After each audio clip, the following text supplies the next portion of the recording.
आणि दक्ष चिडलाय आणि दक्ष सभेतील लोकांना म्हणतो की श्रूयतां ब्रह्म ऋषयो मे सहदेवा सहाज्ञया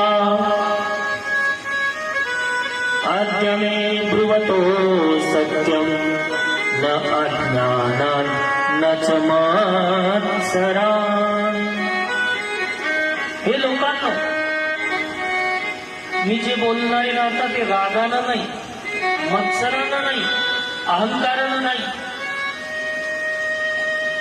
ज्या लोकांना नेहमी राग येतो ना ते बोलता बोलता म्हणत असतात, तुम्हाला तर माहिती आहे ना महाराज मला राग येतो का। ज्या लोकांना खोटं बोलायची सवय असते ते नेहमी म्हणतात, तुम्हाला तर माहिती आहे महाराज मी खोटं बोलतो का।